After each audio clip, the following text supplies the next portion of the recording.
Bonjour et bienvenue au 33e épisode de What is Love Podcast. Je m'appelle Meggy. Et moi, c'est Aïssata. Nous sommes de retour pour un très bel épisode, comme d'habitude. Aujourd'hui, je pense, à mon sens, que nous allons parler de dépendance affective dans cet épisode. Je ne sais pas, qu'est-ce que tu en penses? Non, j'en pense. Je pense on va parler de dépendance, on va parler de camp de la sorcellerie parce que est-ce qu'il y a dépendance sans sorcier? Je sais pas. Non, en Mhm. fait, oui, oui, oui. Pardon, il y a Il dépendance pourrait, sans il pourrait. sorcier, mais Ouais. là, il y a sorcier. En tout cas, là, il y a Sorcier et je tiens vraiment à dire que l'épisode, c'est un épisode qui a eu beaucoup de triggers pour moi. Et j'ai eu l'impression de me reconnaître dans des relations passées, dans une relation passée. Et en fait, là où la relation ne te sert pas, mais tu retournes vers quelqu'un, en fait, qui ne te sert pas, mais peut-être sert à tes traumatismes ou comble un besoin que tu penses que tu as en ego ou en émotion, mais qui n'est pas sain, en fait. Ouais, surtout parce que c'est aussi, dans ce cas-là, en tout cas, j'ai l'impression que la personne était très inconsistent. Donc, tu as quelqu'un qui vient, qui te donne beaucoup, beaucoup d'attention, d'amour, etc. Et puis après, qui réduit. Mais ça fait que tu t'attaches en fait à tous les bons moments que vous avez eus ensemble et à chaque fois tu te dis mais quand ça va bien, ça va tellement bien que genre il faut que je donne une chance, etc. Ta mémoire est sélective finalement et puis tu oublies les fois où ça n'allait pas jusqu'à ce que ça vienne te chicoter encore Ah, et puis après tu comprends pourquoi tu ça. étais partie. Mais Et j'avais lu justement quelque chose où c'est même pas, les moments n'ont même pas besoin d'être super, c'est juste que tellement on te donne rien que un seul petit mot ou une seule chose qui est gentille que la personne va faire est direct, en fait, t'es accro au minimum qu'on te donne, quoi. ouais, l'autre chose aussi que en tout cas la perspective que de plus en plus j'aimerais avoir. Et donc, vraiment, les hommes qui nous écoutent, venez toquer à notre porte, venez nous raconter comment vous voyez les choses. Parce que j'écoutais l'histoire, je comprenais ce que notre invité vivait, mais à chaque fois, je me disais, mais qu'est-ce qui se passe dans la tête de ce gars, en fait? Genre, comment Totalement. est-ce qu'il réfléchit? Est-ce que lui-même, il a ces traumas qui viennent, comment dire, qu'il ensorcelle? Ah, mais je Ou, te jure qu'il le rende sorcier. ouais, c'est ça, des démons qui viennent le rendre sorcier. Est-ce que c'est juste volonté de nuire? Est-ce que c'est pour s'amuser? Est-ce que lui-même il est dépassé par les événements? Je comprends pas. Parce que vraiment, mais c'est vrai que jusqu'à un certain niveau, l'invité permettait que certaines choses se passent, mais il y a aussi pas mal de fois, en fait, c'est lui qui vient la chercher. Elle a rien demandé, il vient la chercher à chaque fois, à chaque fois, à chaque fois. Ouais, et effectivement, on verra que dans les schémas toxiques, souvent c'est ça, hein. Souvent, la personne voit que, bon, tu t'en sors bien, tu es heureuse ou tu essaies de t'en sortir. Et c'est comme si ça n'arrange pas la personne. C'est ça, on appelle le camp de la sorcellerie. C'est ça. On devrait faire un sondage pour savoir de tous les sorciers qu'on a eu là, qui remporte la position de président des sorciers. Parce qu'à chaque fois, tu as un nouveau dossier, une nouvelle saveur de sorcellerie. J'ai deux sorciers en tête. Tu as deux sorciers, c'est lesquels? Ouais, j'ai deux sorciers en tête. L'épisode en anglais, Ah! là où Le sorcier des Caraïbes. le sorcier des Caraïbes, ouais, Yo! number one, number one. OK. Et puis, number Et two, le deuxième auquel je pense, c'est l'amour est brutal, le l'épisode 4. sorcier des in vitro. Le sorcier des in vitro. Ouais, non, Vraiment. j'avoue que eux, quand même, ils ont abusé, quoi. Aïe. Eux, ils ont abusé. Hmm. Oh, En c'est tout cas. vraiment. En tout cas, si vous n'avez pas écouté ces épisodes-là, on vous encourage. C'est ça, Ah, c'est L'amour est brutal. Et puis, L'amour est brutal, épisode 4. Et puis l'autre, c'est Love is. Hmm? C'est qu'est-ce que je pense, c'est l'épisode dans 14 la ou 15. saison... Mais c'est dans la saison 2, non? C'est ça, saison 2, ouais. Épisode 14 ou 15, un truc comme ça. C'est en anglais, c'est qu'est-ce il n'y en a pas beaucoup en anglais, donc vous Ah, allez ça. trouver. C'est Ça. en deux parties, tellement la sorcellerie, elle était intense. Qu'est-ce que j'allais dire? Mais En en tout tout cas. cas, c'est un rappel aussi que tout le monde peut se retrouver dans ces schémas qui n'arrêtent pas de se répéter, dans ces schémas un peu toxiques. Personne n'est épargné. Et puis, le plus important, c'est d'essayer d'avoir les outils pour se relever, quoi. Je pense que notre invitée avait les outils qu'il lui fallait. Elle avait sa religion, elle allait en thérapie, Et puis, c'est vrai qu'elle a duré dedans, mais en vrai, dans la vie, là, tant que tu n'es pas prêt à sortir de quelque chose là, tu vas revenir encore et encore. Mais un jour, ça va te rassasier. Donc, c'est normal. Je pense que on s'en rend pas compte, mais ça peut être même comme c'est une substance en fait.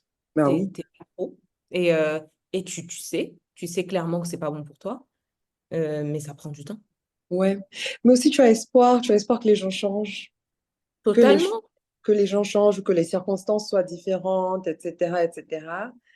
Alors que, est-ce que c'est Maya Angelou qui a dit, ou bien c'est Oprah, je pense bien que c'est Maya qui a dit, Angelo, quand quelqu'un te montre qui il est, la crois-le première fois.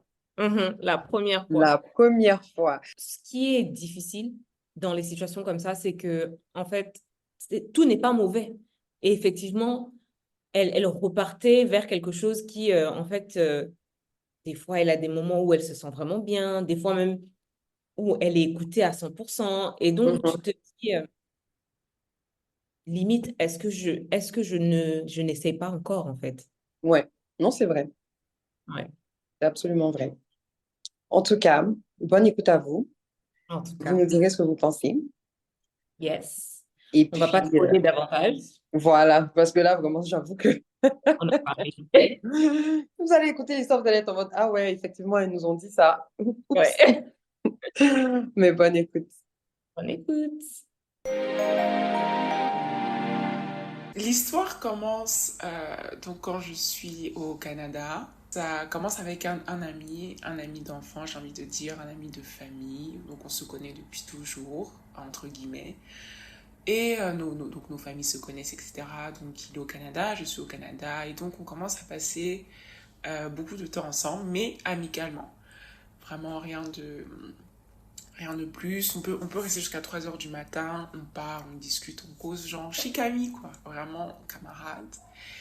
Et donc, un an passe, et je pense au bout de la deuxième année, les discussions qu'on a commencent à être beaucoup plus fréquentes, on commence à se parler vraiment tous les jours. Et un soir, comme ça, on est au téléphone, et je lui pose une question bête, je pense, je lui demande, ah mais toi quand tu es en couple, comment tu es? Ou par exemple, dis-moi ta dernière relation. Il me dit, comment ça ma dernière relation? Je dis, bah la dernière fois que tu étais en couple. Il me dit, mais je suis en couple. C'est comme si quelqu'un à qui tu parles vraiment tous les jours, presque 24 heures sur 24, du matin au soir, te dit qu'il est en couple. Ça fait déjà pratiquement une année que vous parlez comme ça. Donc je lui dis, aïe, genre tu es en couple quoi. Et ta go, c'est qu'on se parle tous les jours. Et puis il dit, oh, laisse ça. Donc moi, dans ma tête, je me dis vraiment, le gars ment. Le gars ment, il veut voir ma réaction, il veut voir si... si genre ça m'a fait quelque chose quoi, donc je vais passer où parce que moi vraiment c'est pas possible. Et il faut savoir que je n'ai jamais eu de relation où le gars était bis-bis, où il y avait des affaires de tromperie, etc. J'ai jamais même été en couple avec des personnes de ma culture. Donc c'était le premier garçon du même pays avec qui on commençait un peu à se parler. Donc vraiment pour moi, ça arrive chez les autres.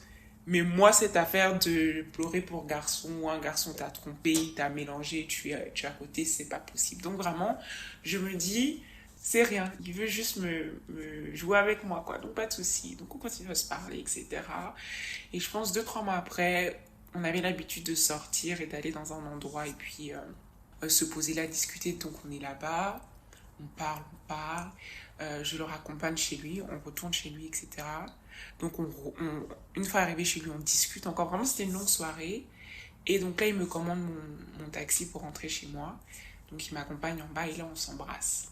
Donc là, quand je rentre dans la voiture, je me dis, ah donc voilà, l'aboutissement, ça s'est fait très naturellement, toute contente et tout. Donc, il me demande si je suis bien rentrée. Je lui dis oui, etc. Et il y a quelque chose en moi qui me dit cette affaire de go, genre comme un écho, parce que ça faisait quelques mois. Donc, je dis ah, je vais lui demander. Je lui dis mais tu m'avais pas dit qu'il y avait une go? Et là, il me dit oui. Et donc, je dis. Donc là, toujours, en fait, je me dis c'est pas possible. Je dis mais là actuellement, tu m'as embrassé. Là, actuellement, tu es en couple. Il me dit oui, mais on va trouver une solution. Et moi, il faut savoir que je me suis pas vue tomber amoureuse, je me suis pas vue m'attacher autant à cette personne. Et moi, je me suis toujours dit ces affaires de trucs. Déjà, j'étais dans le déni que ça pouvait m'arriver. Donc, quand ça m'arrivait, je me suis dit, aïe, ça là, ça s'arrête là. Je me lave les mains, cette affaire s'arrête là. Et Seigneur, si je savais. Donc, il me dit, on va trouver une solution. Et je ne sais pas pourquoi cette phrase, jusqu'à aujourd'hui, est restée marquée parce que c'est le on. Je me suis dit, donc, il est sérieux, donc, c'est une discussion, même si je ne suis pas trop d'accord, on va trouver une solution. Il veut quand même être avec moi, donc, je ne sais pas, peut-être qu'avec la fille, ça se passe mal, c'est fini. I don't know. C'est une affaire de demain, c'est réglé. Je dis, ok. Il faut savoir que comme j'ai pas grandi aussi dans mon pays d'origine, je connaissais pas trop son cercle d'amis, je savais pas ce qui se disait sur lui, donc ma relation c'était ma relation lui-moi. Je connaissais pas ses à côté, je connaissais pas donc même ses amis quand je les rencontrais, c'était très furtif, c'était pas le même cercle d'amis et puis moi je parlais pas aussi à mes amis de cette personne-là parce que pour moi il y avait voilà quoi, il y avait rien à dire donc dans notre relation c'était vraiment lui, moi, et ça s'arrête là. Pas de quelqu'un qui pouvait mettre sa bouche à côté, pas de quelqu'un qui pouvait me dire j'ai entendu que rien. C'était vraiment lui et moi. Donc c'est ça, donc il me dit oui, je suis en couple, mais on va trouver une solution. C'est-à-dire qu'à partir de là, moi je me suis dit non, ça va s'arrêter. Donc moi je prends mes distances, reviens me voir quand tu as pris ta décision parce que les entre-deux, je peux pas. Donc ça se passe, un mois passe, on recommence à se parler comme si de rien n'était, avec aucune update de son côté. Et moi-même qui suis réticente à demander une update parce que à partir de ce moment-là, je pense au moment où lui et moi on s'embrassait, là je me suis dit, vraiment pour que ça me fasse autant mal, pour que j'ai toujours envie de lui parler malgré ce qui s'est passé, c'est que vraiment il compte pour moi. Donc son anniversaire arrive, je suis invitée à son anniversaire, je rencontre un peu plus ses amis, certains que je connais déjà, etc. Personne ne se doute de lui et moi. Tout le monde pense que voilà, on est juste amis, etc. Fin de soirée, il boit un peu et il laisse son téléphone déverrouillé. Et je vois, c'était à l'époque de Snapchat, etc. À l'époque où Snapchat mettait encore qui étaient tes meilleurs amis, qui sont les personnes avec qui tu parles, etc. Et je vois le nom de la fille en question, toujours en haut. Ça faisait vraiment le nom de la fille, peut-être une autre personne et puis moi. Donc je vois le nom de la fille, nos regards s'échangent parce qu'il voit que j'ai vu, et il prend son téléphone et puis il part. Donc moi je rentre à la maison, je me dis, we call it a day, c'est assez pour moi, donc rien n'a changé. Donc pas de message de retour de lui, et vraiment je pense que l'erreur que j'ai faite, c'est vraiment je passais outre. Quand on dit, tu vois, les red flags, moi j'en ai pas vu juste un, je vivais dans ce jeu, vraiment je faisais abstraction, je me disais, c'est pas possible, je peux pas me faire ça parce que avant d'être quelqu'un pour qui j'avais des sentiments, c'était un ami. Donc mon ami ne peut pas me faire ça, donc c'est pas possible. Soit c'est difficile pour lui. Anyway, j'étais très rapide à trouver des excuses pour lui. La manière dont notre relation fonctionnait, c'était vraiment lui et moi, et peu importe ce qui se passait à côté, on ne touchait pas à ça. Donc même dès le début, même prononcer le nom de la fille, parler de la situation avec la fille, c'était très tabou. Et ça créait quelque chose en moi qui est que quand tu aimes quelqu'un que tu peux même, parce que je pouvais même pas dire mes sentiments haut et fort parce que je suis pas la seule. Donc aujourd'hui je vais te dire je t'aime, toi dans la même journée tu t'en vas peut-être dire je t'aime à une autre fille, ce qui fait que même moi dans ma relation avec lui, je n'osais pas dire mes sentiments, donc on se disait pas je t'aime, etc. On avait passé du temps ensemble et tout, mais s'avouer ses sentiments, discuter de ce qu'on veut faire plus tard dans la vie, etc. C'était même pas possible parce que je vais discuter de ça avec toi. Comment tu n'as pas réglé ton problème. Et moi, je suis juste là en stand-by, en attendant. Donc, un jour, comme ça, je suis chez moi et je me dis, c'est bizarre. Il m'avait dit qu'il allait faire quelque chose ce soir. Il ne m'a pas rappelé, il ne m'a pas confirmé, il m'a pas... Ok, qu'est-ce qui se passe et tout. Et il y a quelque chose qui me dit, parce que ça faisait, je pense, 2-3 jours, il ne m'avait pas trop contacté. Je me dis, c'est bizarre parce que normalement, on se parle tout le temps et tout. Qu'est-ce qui se passe? J'ouvre, je sais pas si c'était Instagram ou Snapchat, et je vois un message. Donc c'est une photo de lui et sa go actuelle, où il dit joyeux anniversaire, mon âme sœur, je t'aime. Et c'était écrit soulmate. J'ai dit, waouh.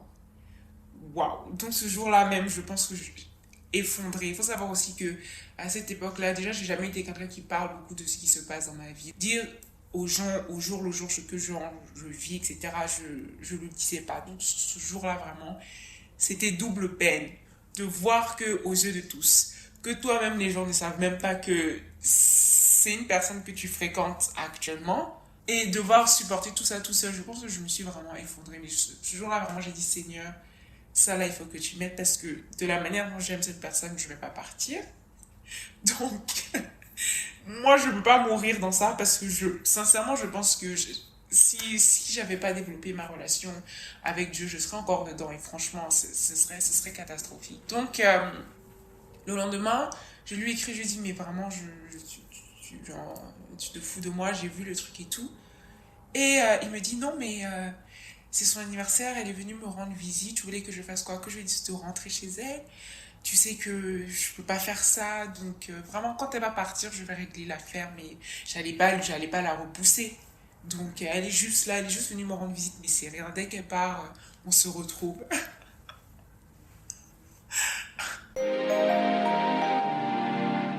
Donc, il se passe ce qui se passe, l'affaire continue. Ça a duré 1 an, cette période de vraiment d'entre-deux, où il est avec moi et il est avec elle.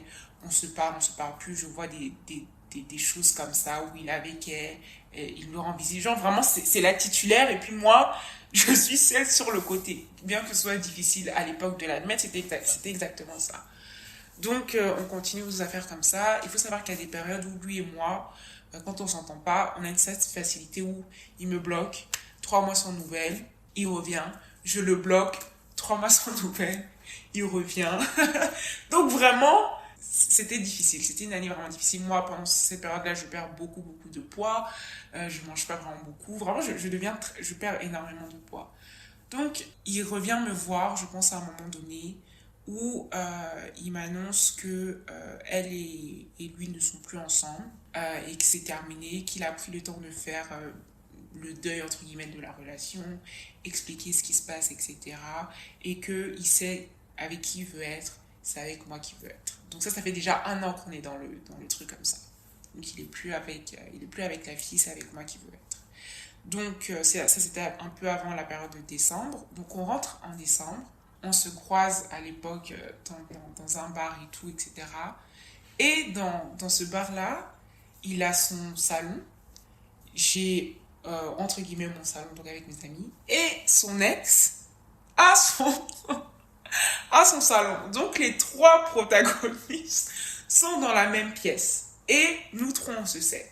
Elle sait que c'est moi, je sais que c'est elle et on sait que voilà. Donc moi je suis là, je lui parle pas trop parce que déjà je suis pas à l'aise, je sais qu'elle est là, etc. Et il vient me voir, il vient me chercher, il me dit viens, on va parler. Donc on sort, on se met un peu à l'écart, on commence à discuter, etc. Il me dit non, vraiment, je veux être avec toi, c'est avec toi que je veux être, blablabla. Bla, bla. Les mêmes affaires. Et la fille en question sort. Donc, elle met un peu sa tête dehors, elle nous voit, elle rentre. Donc, quand lui et moi, on rentre encore dans le bar, elle vient vers nous et elle dit au gars, viens, il faut que je te parle. Donc là, moi, je suis à l'intérieur, je ne me doute pas de ce qui se passe. Bagarre à l'extérieur. Bagarre, ça crie. Mais vraiment, ça crie. Donc moi, je sors et tout. Et là, je vois vraiment cette scène de « Toi, maintenant, tu veux me frapper. Toi, maintenant, tu veux me frapper. » En fait, un désastre. Donc moi, je suis assise là, je me dis, en fait, ça ne peut qu'être une seule chose. Elle doit être énervée parce qu'il est venu me parler. Ou il y a quelque chose dont je ne suis pas au courant. Mais ça, là, je sais que c'est à cause de moi, entre guillemets. Et là où les faux amis du gars viennent me voir, non mais c'est pas de ta faute, hein, t'inquiète pas, ils vont régler ça, tout ça. Donc elle prend ses affaires, la fille en question elle rentre, moi je retourne et tout. Le lendemain je lui demande mais qu'est-ce qui se passe? Il me dit rien, elle était juste énervée parce qu'elle m'a vu te parler, qu'elle sait que c'est avec toi que je vais, donc elle était juste énervée pour ça. Donc je laisse comme ça. J'apprendrai plus tard qu'en fait, 2 jours avant, ils avaient couché ensemble. Donc, et j'ai appris ça 1 an après, hein, lors d'une discussion random avec lui, où il me dit, ah oui, elle était énervée parce qu'en fait, on avait couché ensemble et qu'elle n'a pas apprécié me voir te parler. Et donc, elle, à juste titre, elle le voit me parler et moi-même, de ce qu'il me dit, c'est vraiment, c'est toi que je veux être avec toi, je veux qu'on construise quelque chose, alors que 2 jours avant, voilà. Et sa justification, c'est, oh, mais c'était juste un truc comme ça. Donc, là, ça fait déjà 2 ans qu'on est dans cette affaire pour donner un timeline. Donc la première année où c'était vraiment à trois parce qu'il était en couple, voilà. Et la deuxième année, donc effectivement séparé, mais avec beaucoup de back and forth. Il faut savoir que pendant tout ce temps-là, moi, j'ai été involontairement mise en compétition avec cette fille-là parce que là, vous aimez la même personne, donc tu commences à te comparer, tu me dis, mais elle, qu'est-ce qu'elle a plus, qu'est-ce que, etc. Donc, eux terminent réellement. Donc je pense que ils sont, après cet événement, je pense plus qu'ils se soient revus ou quoi, du moins à ma connaissance. Et donc on rentre maintenant dans un autre chapitre qui est vraiment le back and forth et ce que j'appelle vraiment le tourner en rond et la perte, la perte de temps, la perte de mon temps. Donc ce qui se passe maintenant, c'est que lui et moi, avec tout le trauma qui a été mis, le manque de confiance, parce qu'il va dire que lui aussi il n'a pas confiance en moi, à savoir, moi qui n'ai pas confiance en lui, qui ne peut même pas m'asseoir pour lui dire tout, genre tout ce qui se passe, parce que c'était vraiment tabou, et de peur qu'il s'énerve, de peur qu'on se comprenne pas, et puis aussi, genre, moi ça me met dans une position, j'aime pas m'asseoir et puis me dire, ah, tu t'es vraiment foutu de ma gueule de A à Z. Donc vraiment, on ne parlait pas de ça. Donc quand on se reparle, c'est très léger, tout se passe bien pendant 3 mois, et après on retombe dans les mêmes habitudes, il va pas communiquer, il va plus trop parler avec moi, il va disparaître, on va se bloquer. 1 mois, 4 mois, on recommence. Et donc moi, pendant ces périodes-là, donc je rencontre d'autres personnes, je me mets en couple avec d'autres personnes, ça se passe très bien, et il va revenir. Et donc quand il va revenir, je vais à chaque fois lui donner le bénéfice du doute, donc je vais à chaque fois laisser la personne avec qui je suis pour essayer de retenter quelque chose. Et quand on se remet ensemble, c'est vraiment 3 mois, mais de bonheur. Il est tendre, il est attentionné. J'ai des messages tous les jours. J'ai des qu'est-ce que tu fais? Viens, on fait ci. Et si on faisait ça? Beaucoup de plans. Ah, mais et si. Des plans qui n'aboutissent pas parce que, dans toute manière, 2 mois plus tard, lui et moi, on est bloqués. On se reparle plus. Je me remets en couple. Il va revenir. Ça va toujours pas marcher. On va se laisser. Et donc là, moi, j'arrive à un moment où je me dis, en fait, ma vie, je tourne en rond. C'est un certain cycle où je vais être heureuse avec une personne. Je vais laisser cette personne pour retenter avec ce même garçon-là. Ça va pas marcher. Je vais être dévastée encore parce qu'il y a des sentiments qui sont quand même très forts. Et puis, j'essaie de me reconstruire. Je me reconstruis et reviens. Donc, vraiment, là, je suis dans un moment où je me dis c'est pas possible, ma vie ça peut pas être ça. Je peux pas être dans une relation où je vais être avec un gars et puis je vais pas avoir confiance en lui, je vais penser qu'il va me tromper. C'est pas. J'ai vu ça chez les autres, on voit ça chez nos parents, pas chez moi. Moi, cette vie-là, je ne l'aurais pas. Donc vraiment, c'est ce moment-là où je me rapproche vraiment de Dieu, je dis Seigneur. Je je ne comprends pas ce qui se passe. De moi-même, je n'ai pas la force parce qu'il faut quand même avouer ce qu'il est. C'est que ce garçon-là, ça doit être vraiment le premier garçon que j'ai vraiment, réellement genre, aimé, où je me suis dit, ah, Chic vie, si se comportait bien, vraiment Chic vie, parce qu'il me fait rire, on rigole ensemble. Vraiment, genre, je serais épanouie. Si seulement il se comportait bien, je peux me marier, avoir des enfants avec lui, vraiment. Donc, je dis à Dieu, aide-moi à m'en sortir parce que moi, je ne pourrais pas. Et donc, pendant tout ce back and forth, j'ai ma relation avec Dieu qui grandit énormément, où petit à petit, je vois que ça devient de moins difficile, où quand ça fonctionne plus, je suis plus en colère, je suis juste fatiguée, plus en colère contre moi-même de me dire encore, genre vraiment, ça suffit. Et donc là, on arrive à l'événement décisif où j'étais dans une relation très sérieuse avec une personne vraiment extraordinaire, tout se passait bien. Est-ce que j'étais folle amoureuse? Non, parce que je pense pas que je pourrais aimer vraiment, enfin comparer mes sentiments, etc. Mais tout se passait vraiment bien. Et je pense que si je m'étais laissée aller avec cette personne, j'aurais même pu voilà, me marier, etc. Donc tout se passe bien dans cette relation. Et pendant 1 an, je n'ai pas de nouvelles de l'autre personne, de mon ex. Donc je me dis, ah vraiment, gloire à Dieu, 1 an sans nouvelles, on n'a jamais fait ça, etc. Et donc un ami m'invite un jour à un de ces événements pour un de ses business, etc. J'entre dans la pièce, j'ouvre la porte et qui je vois? L'ex en question. Et là, un mal de ventre me prend. Un an sans l'avoir vu, un an sans lui avoir parlé. Donc je me dis, c'est pas possible. Donc on fait toute la soirée sans discuter, sans se parler ni rien. Et j'ai des échos qui disent que oui, il dit que c'est vraiment dommage que vous ne parliez plus, qu'il ne comprend pas, que même si vous faites rien, vous pouvez au moins être cordial.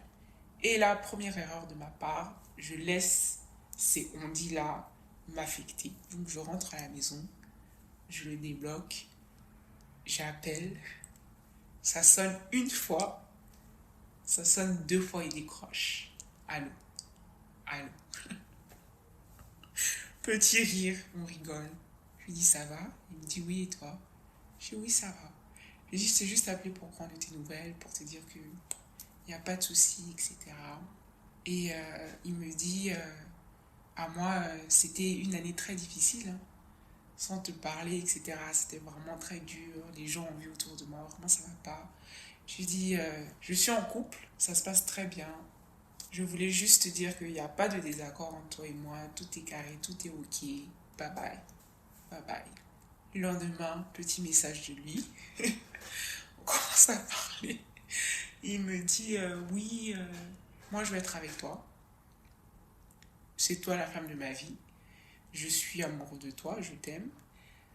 Des mots qu'il n'avait jamais dit, donc je lui dis ça vraiment, c'est cruel de me faire ça parce que tu sais que pendant très longtemps j'attendais ces mots-là que tu m'as jamais dit. C'est maintenant que je suis. Donc non, c'est très méchant, il n'y a pas et tout. Il me dit laisse-moi juste une chance, on se voit, on va discuter et tout. Et moi je me dis je suis en couple, ce que je ressens c'est bizarre, mais s'il dit qu'il a des choses à me dire en plus, allons-y, je vais écouter. Et puis là comme ça c'est vraiment clos, moi je fais la paix avec tout ce qui s'est passé. Deuxième erreur. Parce que y a rien qui va me dire, qui va m'apporter quoi que ce soit. Il y a rien. J'ai pas besoin de clôture. Je cherchais une clôture que moi-même je n'aurais jamais dû chercher, que moi-même je n'aurais pas. En fait, vraiment, j'étais heureuse. Et je me suis dit, ah Seigneur, toutes les prières que j'ai fait à genoux, j'ai appris le livre des psaumes par cœur, tellement j'étais en pleurs où je te disais, Seigneur, change-le. Est-ce que tu viens me dire que tu l'as changé? Alors que Dieu avait déjà dit, c'est pas lui. Cette relation-là, si tu t'en vas, tu vas mourir. Vraiment, ça, c'était clair. Très tôt, c'était très clair que cette relation-là, je vais y laisser ma peau. Mais je me suis dit, waouh, il est capable d'avoir une discussion posée où il s'assoit, il me dit, j'ai fait ça. Je te demande pardon. Tu as fait ça aussi à mon égard parce que aussi avec beaucoup de tout ce qui s'était passé, moi-même, je l'avais blessé aussi. Donc, où on arrive à discuter comme des adultes, jamais en 5 ans, parce que j'ai accéléré, mais toute cette histoire-là, ça a duré vraiment 5 ans. En 5 ans, on a grandi, on est devenu d'autres personnes, donc je me dis, oh, peut-être que je suis pas avec la bonne personne et qu'il a changé, donc allons écouter, mais j'ai un doute. Donc il y avait vraiment cette partie de moi qui me disait, what if il est devenu celui qui est, voilà, donc bon, allons écouter, mais avec quand même de la réticence. Donc, on discute une fois, on rigole, tout se passe bien. Bon, j'ai pas de closure, il n'y a rien qui avance, mais j'ai envie de le revoir. Ça devient vraiment un truc où, voilà, j'aime lui parler. Et comme je dis, il sait faire, ou les premiers, les deuxièmes.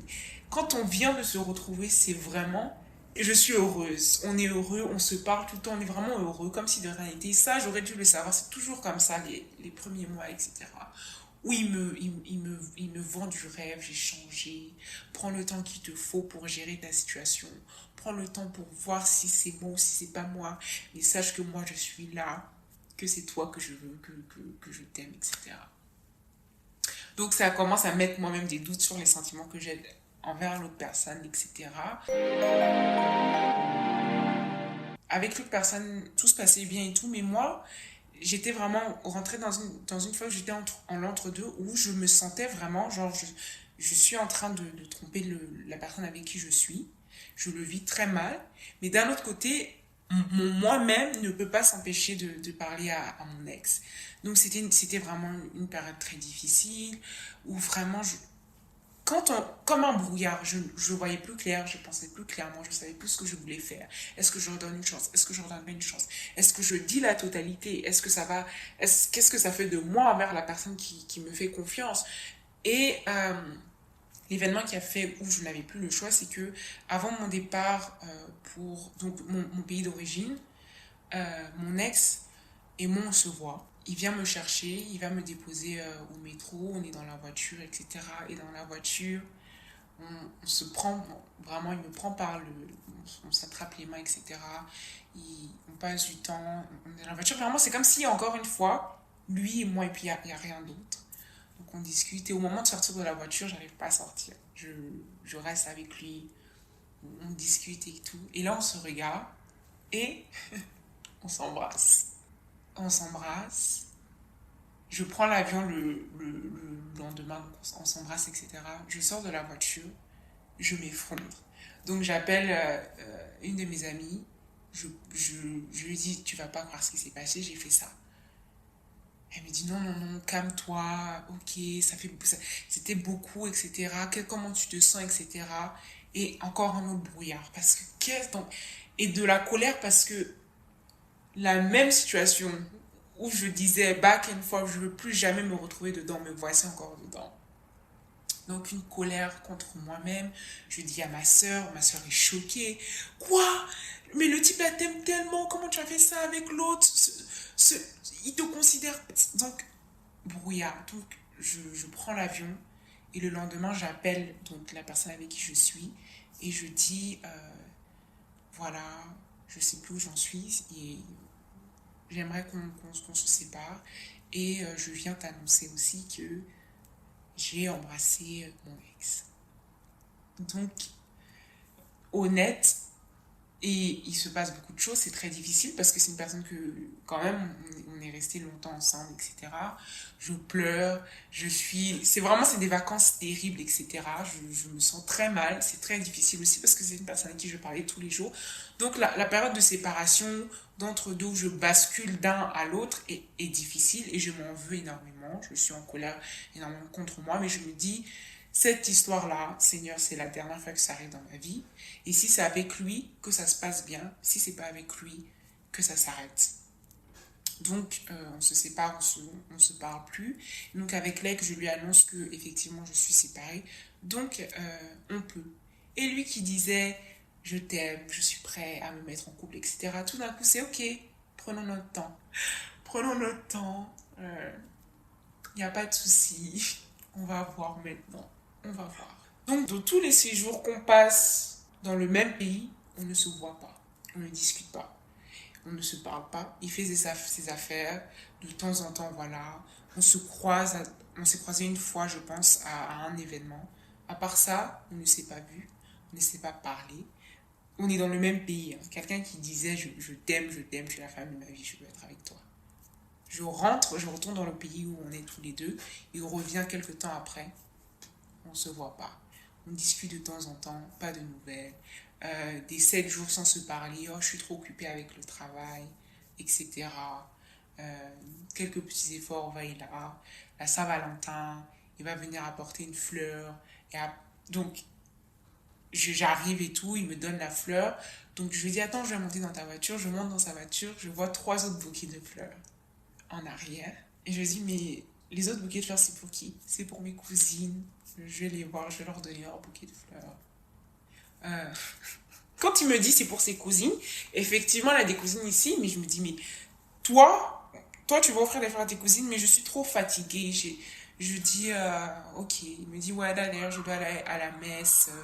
Donc, en mode, tu peux sortir de la voiture, quoi. Et donc là, je vois que même nos esprits, on n'est plus en accord. On n'arrive plus à discuter comme avant. On n'est plus en accord. Je vois qu'il y a certaines choses qui disent. En tout cas, on n'est plus en accord.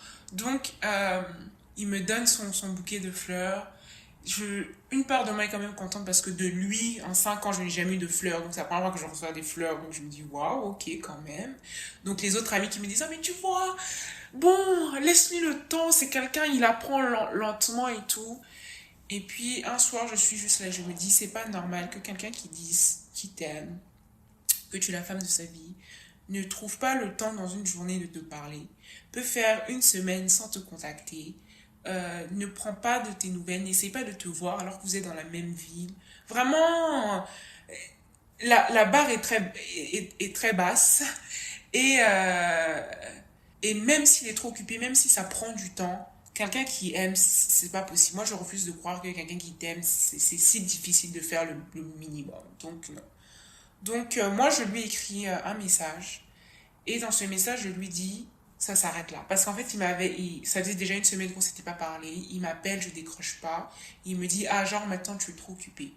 Donc, moi, je dis ces affaires-là, on coupe net. Ça s'arrête là. Et je finis le message en disant, moi, j'ai tout essayé.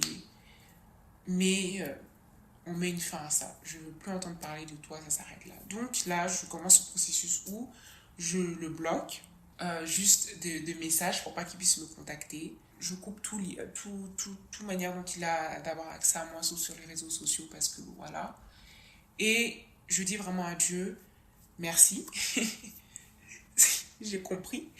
Tu voulais pas que je repasse par là, parce qu'il faut pas croire que, voilà, des fois on désobéit, on le sait, on est rapide de dire c'est Dieu qui veut nous montrer. Dieu ne voulait pas que je passe par là.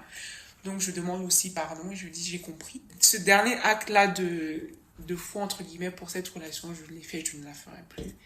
Et j'avance. Durant cette période où il y a eu notre dernier back and forth, j'ai expérimenté énormément de regrets parce que je me suis dit, qu'est-ce que tu as fait? Quelqu'un qui t'aimait, tu l'as laissé pour aller avec quelqu'un qui te donnait des paroles et c'est même pas nouveau. Tu es retombé quelque chose où tu as juré, père et mère, ciel et terre, que jamais tu retomberais dedans. Tu es là-dedans et te voilà maintenant. Tu as laissé cette personne-là. Donc ça a été aussi énormément de regrets et de colère envers moi-même, où j'ai fait aussi ce travail de se dire, bon voilà, écoute, c'est pas si terrible que ça, tu t'es écouté, je vais écouter ton cœur, ça n'a pas marché, bon, you take the L, et puis bon, voilà quoi. Mais c'est vrai que j'ai expérimenté vraiment beaucoup de regrets, et la personne avec qui j'étais, c'est une personne qui est... vraiment la communication, c'est son fort. Donc même après ces événements-là, on a pu communiquer, on a pu parler, on a pu discuter et on s'entend toujours très bien, on communique toujours ensemble. Tout se passe bien. On a aussi eu le temps de travailler aussi sur la relation, discuter sur ce qui a amené aussi moi d'être plus tentée d'aller voir ailleurs, etc. En tout cas, on a communiqué, on continue de faire ce travail, on communique, etc. Il a eu sa part aussi parce qu'il y a eu des choses qu'il m'avait cachées, etc., que j'ai appris donc suite à ça, où lui aussi m'avait dit que bon, voilà, je viens m'excuser. Un soir, j'ai fait monter une fille chez moi, on a discuté, on a dansé et on a juste cuddled, nothing more.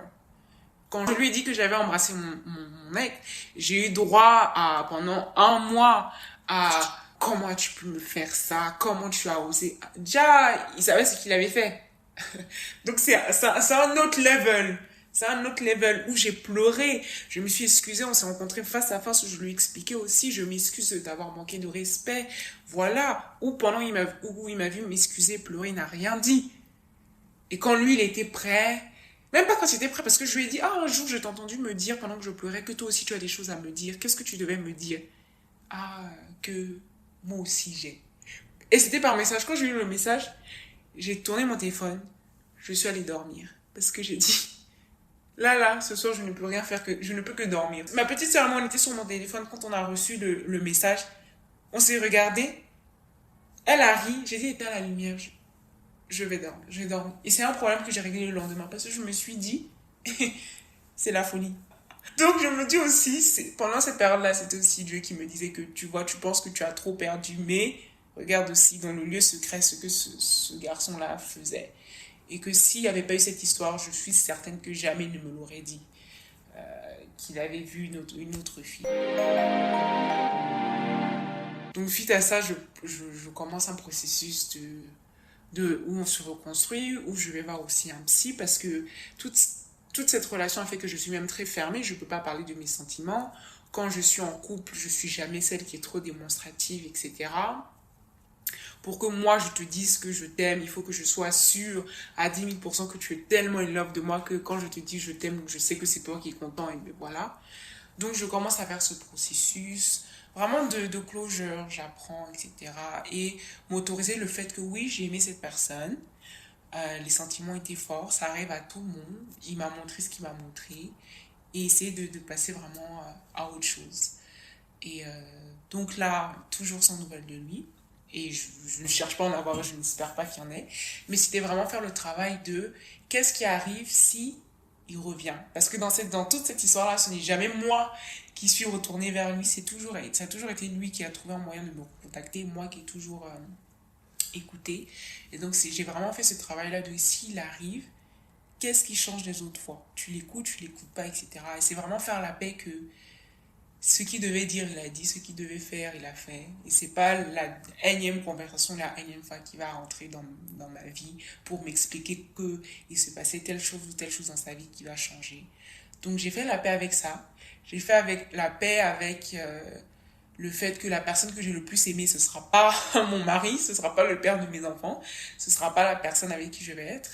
Et je suis en train de faire la paix avec le fait que un jour je le verrai être ce mari, être ce père de famille avec une autre personne et que voilà, tous ces rêves, etc., et ces projets que j'avais avec lui ne se feront pas et que ce ne sera pas moi. Et c'est aussi un travail qui est important à faire, hein, parce que souvent ça accroche à ça. On se dit non, mais on s'était dit que... Ah, on laisse ça de côté. Donc vraiment, c'était ça, c'est ma petite histoire, de vraiment se back and forth. Et que dans la vie, il faut prendre les actions plus que les mots. Et puis il faut savoir reconnaître quand une personne te respecte et quand une personne ne te respecte pas. Et se détacher vraiment des illusions, des on dit ou des mais et si il devient. Parce que pour le moment, il n'est pas devenu. Et à chaque fois de ces et si, ça fait rester souvent beaucoup de femmes, beaucoup de jeunes filles dans des relations où elles espèrent voir un jour l'homme qu'elles aiment se transformer en ce prince charmant. Et il faut prendre les hommes comme ils sont. Ceux qui vous ont montré, c'est ce qu'ils sont et c'est ce qu'ils seront. Et à un moment donné, bon, faut bien laisser des chances, mais faut quand même accepter qu'une personne, au-delà de ce qu'elle dit, c'est ce qu'elle fait qui est important. Donc quand un garçon vous montre qui il est, la première fois, s'il vous plaît, à toutes celles qui vont écouter, ne pensez pas que vous allez être celle qui va le changer. Parce que, ok, vous allez le changer peut-être pendant quelques mois, mais ce qu'il est, c'est ce qui restera. Tôt ou tard, il vous montrera.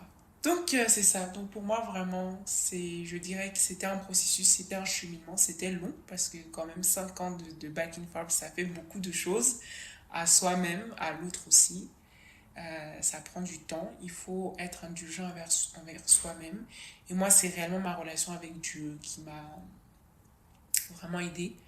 Parce que si j'avais pas ça, je pense que je serais encore en train d'essayer de justifier, de trouver une solution, etc.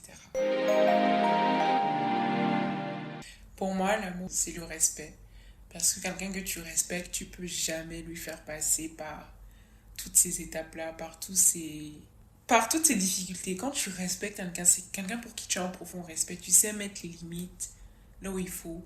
Tu sais épargner la douleur, etc. Donc vraiment, pour moi, l'amour, c'est le respect. Le respect de soi et le respect de l'autre. Nous espérons que vous avez apprécié l'écoute de cet épisode.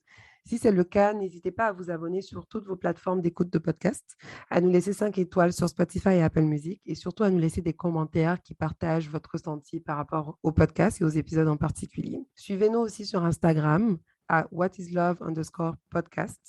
Et si vous avez une histoire à raconter ou à partager, ou si vous pensez que vous avez quelqu'un dans votre entourage dont l'histoire mérite d'être partagée, envoyez-nous un email à whatislovepod@gmail.com ou écrivez-nous tout simplement sur Instagram. Merci.